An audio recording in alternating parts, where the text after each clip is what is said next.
Et puis, donc après, j'ai aussi pu explorer tout ce qui était, donc du coup, la médecine traditionnelle chinoise, donc l'énergétique chinoise. Ça m'a énormément aidé pour comprendre les énergies, pour comprendre en fait que notre corps, il a certes des organes et qui peuvent être en très bonne santé, du coup, ça peut ne pas du tout se voir sur des examens.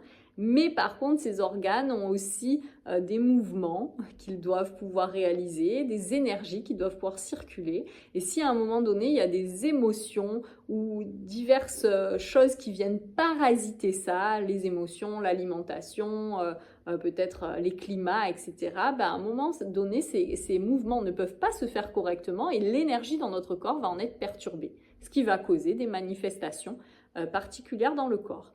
Et donc ça a été vraiment énorme comme point de compréhension et comme approche de pouvoir le vivre en tant que patiente m'a énormément apporté et continue de beaucoup m'apporter parce que voilà, il y a vraiment cette notion où je permets à mes énergies de se remettre en circulation et ça permet à mes organes de refaire leur travail correctement en fait. Voilà, donc du coup ça j'aime énormément cette approche et qui permet vraiment, je trouve, de faire ce lien entre l'émotionnel, l'énergie et aussi le physique. Donc ça c'est vraiment riche. Ensuite, il y a eu aussi bah, du coup l'hypnose, là depuis que je suis formée à ça, hein, donc une hypnose où je suis allée beaucoup plus en profondeur, donc ça c'était extraordinaire. Et puis du coup les constellations familiales, voilà un outil que je trouve encore plus... En fait, c'est rigolo comme chaque outil aussi. Ben, moi, ça a été des outils où à chaque fois, ils étaient complètement alignés avec mon niveau de conscience. Là, pour moi, les constellations familiales amènent ce tout. Ça amène ce côté d'être relié avec quelque chose de bien plus grand, d'être relié à toute notre histoire, à toutes nos lignées. Donc c'est là on prend pleinement sa place en tant qu'individu dans toute cette trame en fait et dans tout ce qui est là présent autour de nous à avoir de l'influence sur nous.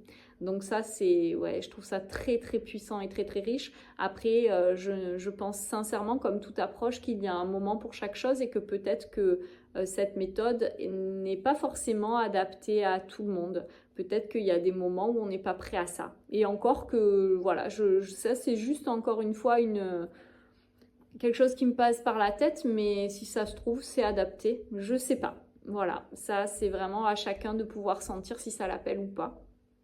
Et puis, bah, du coup, il y a eu aussi, juste avant ces constellations, il y avait vraiment cette méthode à laquelle j'ai été formée de guérison des blessures profondes, la méthode de Mélo. Cette méthode de guérison par le pardon m'a énormément apporté aussi.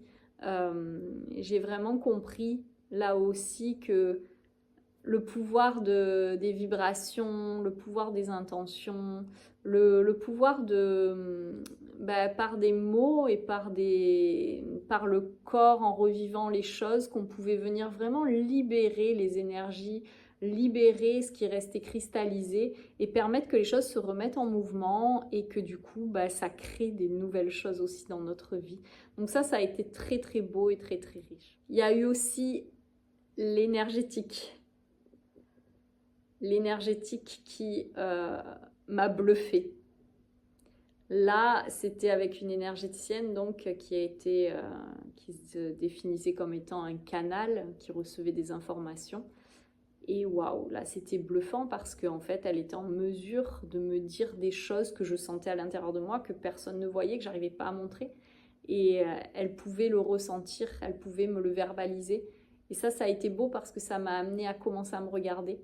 Et clairement, ça a commencé à changer vraiment des choses dans ma vie. J'ai commencé à me comporter complètement différemment parce que je me suis reconnectée. Donc ça a été très très beau. Mais là, par contre, encore, j'avais cette sensation qu'elle avait un pouvoir magique sur moi et du coup, j'avais ce besoin d'aller la voir pour qu'elle active toutes ces choses-là. Mais quand même, peu à peu, plus elle m'a montré enfin, elle m'a permis d'avoir accès à moi, plus j'ai quand même repris mon pouvoir sur ma vie et ça, c'était beau. Voilà. J'ai aussi pu voir une personne qui travaillait sur les mémoires cellulaires et qui avait une méthode bien spécifique à lui qu'il avait mis en place. Et ce travail sur les mémoires cellulaires a été très très très très puissant aussi. M'a mis dans un grand inconfort, dans des moments de souffrance entre deux séances, mais waouh, ça a débloqué tellement de choses en 3 ou 4 séances seulement. Et en fait, cette personne-là, ce qu'elle m'a permis de comprendre, c'était à quel point mon corps était magique. Comment mon corps, il avait pu créer des mots, créer vraiment des troubles importants qui m'handicapaient à ce moment-là. Et en fait, il les avait créés uniquement parce que j'avais eu des pensées qui allaient dans ce sens-là, en fait. Hein. Et du coup, grâce à ces pensées, il avait pu créer des choses dans mon corps. Et en comprenant ça, j'ai compris la puissance de mes pensées. Et j'ai compris qu'en fait, si j'avais créé ces choses qui m'handicapaient, je pouvais aussi décider de les déconstruire, en fait, par des nouvelles pensées. Et que aussi, j'avais vraiment cette puissance avec ma pensée de pouvoir créer des choses que je voulais vivre. Donc là, ça a été vraiment cette prise de conscience tellement importante et que j'ai ressenti dans mon corps. Il y a eu ce lien avec ce corps, donc ça a été une porte qui s'est ouverte. Et d'ailleurs, il m'avait prononcé une phrase qui m'a énormément suivie et qui me suit encore aujourd'hui, j'y pense très souvent. C'était qu'il m'exprimait que là, j'étais dans un état où j'avais la conscience de certaines choses, mais c'est comme si j'étais enfermée dans une toute petite pièce. Et cette pièce, elle était très étriquée.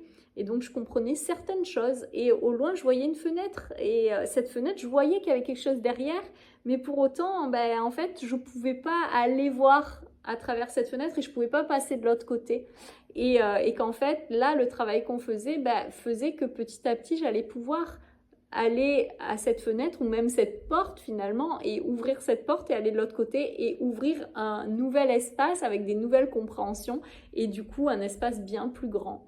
Et ça, c'est vraiment quelque chose qui se passe à chaque fois que je comprends des nouvelles choses, que je les intègre dans mon corps et c'est comme si d'un coup une nouvelle porte s'ouvrait et que mon champ de conscience devenait bien plus grand et donc du coup mon espace aussi de possible devenait plus grand et que en fait tout plein de choses que j'avais sous les yeux peut-être jusque-là que je ne voyais pas, que je ne comprenais pas, d'un coup elles prenaient tout leur sens et voilà avec quelque chose de plus en plus infini, de plus en plus vaste, de plus en plus grand et puissant et de plus en plus beau. Et ça maintenant j'ai compris qu'en fait plus je vais avancer, plus je vais comprendre des choses, plus je vais les intégrer, plus je vais les vivre, plus en fait je vais en ouvrir des portes et plus cet espace deviendra illimité. Et ça, je trouve ça magique, magnifique et tellement rempli d'espoir et de beau, quoi. Voilà. Donc j'ai oublié certainement plein de pratiques, plein de thérapeutes que j'ai pu voir. Mais c'est un bon résumé déjà qui dure déjà beaucoup de temps. Et maintenant, à vous de trouver ce qui va pouvoir vous correspondre. À vous de pouvoir pousser des portes et d'oser y aller et d'oser aussi vous tromper en fait. Et d'oser vous dire, non, c'est pas cette voie, ça ne me convient pas. Et puis vous en apprendrez certainement quelque chose. Voilà. Que ce soit dans le fait de vous dire ça va pas du tout, non mais ça me convient pas du tout, ou le fait d'entendre des choses qui viennent vous interpeller ou autre. Voilà, vous en apprendrez ça. Voilà, mais j'ai pas parlé encore de plein d'autres techniques que j'ai pu expérimenter. Il y a l'EFT que j'ai eu l'occasion de rencontrer à des moments. Il y a eu encore, il y en a eu plein en fait, je ne saurais pas tout vous les décrire. Il y a l'Ayurveda par contre que j'ai oublié, qui a été vraiment importante dans ma vie au même moment que la médecine traditionnelle chinoise. Donc l'Ayurveda avec cette même Enfin, j'ai envie de dire, je trouve que les deux approches, énergétique chinoise et Ayurveda, sont un peu dans la même lignée, dans le même genre de regard, même si l'une les considère selon tout ce qui a été en Chine, et l'autre, c'est avec tout ce qui s'est passé en Inde. Donc c'est deux regards différents, on n'appelle pas les choses de la même manière, mais en fait, on considère quand même les mêmes choses, en fait, j'ai envie de dire. Voilà. Et puis dans tout ça, il y a eu, au-delà des différentes approches, j'ai eu beaucoup de lectures aussi, des lectures qui portaient sur le développement personnel notamment. Et j'ai eu aussi à un moment donné des cours de philosophie que j'ai pu suivre, qui m'ont aussi beaucoup apporté. Mais par contre, il y a vraiment eu ce moment quand même de ce cheminement où je me suis rendu compte que je cherchais, que j'obtenais plein de réponses, que j'écoutais plein de choses, que je lisais plein de choses. Et qu'il y a eu ce moment de trop plein, ce moment où je savais plus quoi faire, je savais plus quand faire, j'avais plein d'infos, mais pour autant je savais pas quoi en faire. Et ce moment-là, je pense que ça a été un moment déterminant de mon parcours, de pouvoir me dire maintenant stop en fait. Il y en a trop, j'ai plus envie de me remplir, je suis trop pleine déjà. Et maintenant, le but, c'est que ça commence aussi à se vider pour laisser de l'espace, pour que les choses maintenant, elles se matérialisent et pour faire ce qui est bon pour moi, pour en fait rencontrer moi dans tout ça, je suis où, c'est quoi ma vérité dans tout ça. Et voilà, ça aussi, ça a été un moment majeur. Et je pense que j'avais besoin de me remplir et de vivre tout ça pour pouvoir en prendre conscience en fait. Donc encore une fois, tout était juste. Et puis je tiens aussi à dire que ce cheminement, il ne se fait pas uniquement qu'avec des professionnels de soins. Il s'est fait aussi à travers mes activités, à travers notamment le yoga thérapeutique, mais aussi le hatha yoga, à travers le pilate, à travers tout plein d'autres activités qui m'ont mis en lien avec ma créativité, la danse et toutes ces choses-là. Voilà, donc ce chemin, il est très très large, il est très très vaste. Et ce que j'ai compris maintenant, c'est qu'il n'y a pas une seule manière d'y arriver, il en existe une infinité et que c'est important que chacun trouve son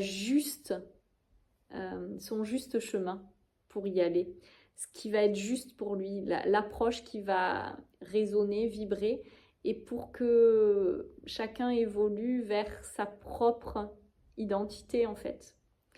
Voilà, je trouve ça très très riche, très très beau, et il y a aussi des personnes qui vont uniquement cheminer en contact avec la nature, et la nature m'a aussi beaucoup aidé à cheminer. Et donc voilà, c'est important aussi de respecter que chacun est différent et que chacun va vivre les choses de manière différente.